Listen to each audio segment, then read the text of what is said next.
Hi everyone, welcome to another video. This is my Blue. Today we're going to talk about linguistics. So I promise you're not going to be bored, just stick around.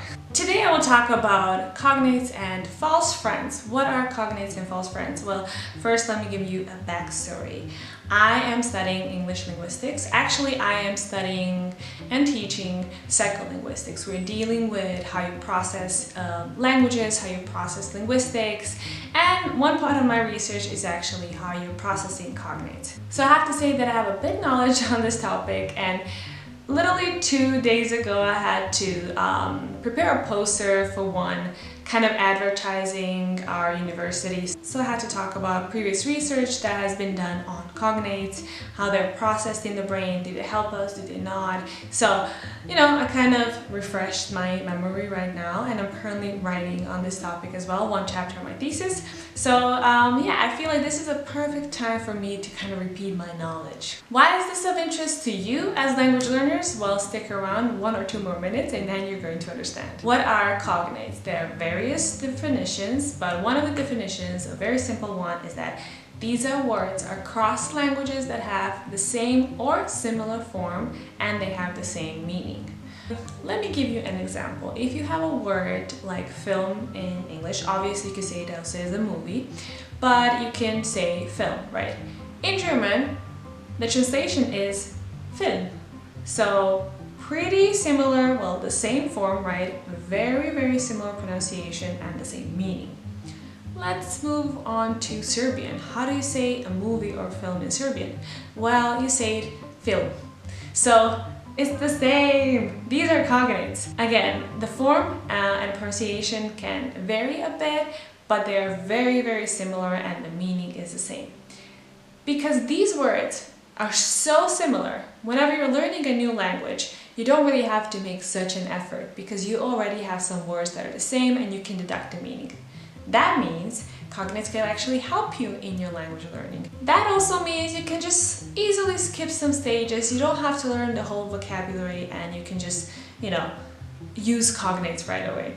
Obviously, if you're learning a language and they have a synonym in that other language, it will be useful for you to learn what is their version of saying film, for example. Let's use an example of linguistics. So in English, obviously say linguistics, but if you go to Germany, you can say linguistic.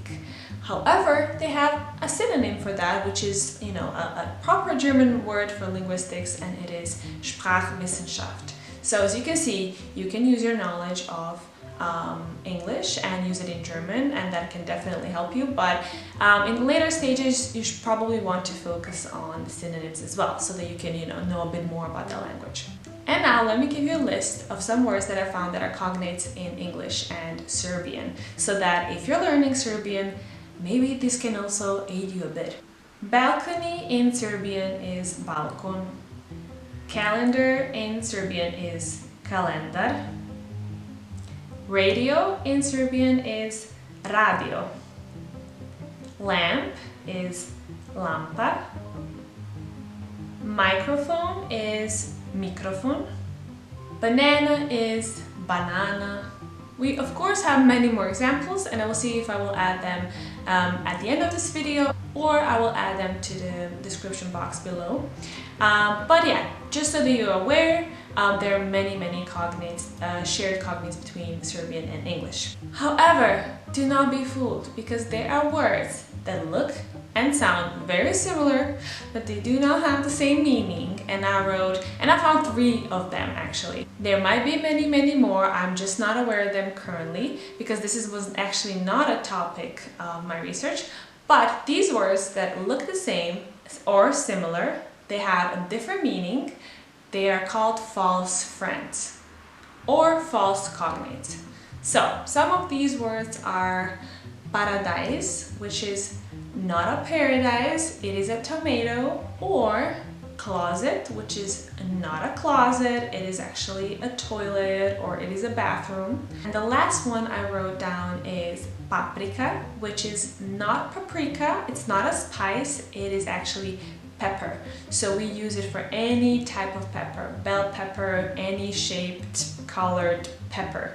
So even though it has a slightly similar meaning, it's still not word for the spice. And this is pretty much everything that I have for this video. Now you have some linguistic knowledge and you can use very posh terminology like cognates, false friends, and no one's gonna understand you, but you're gonna know what they mean. So good luck with your language learning and see you in the next video. Bye!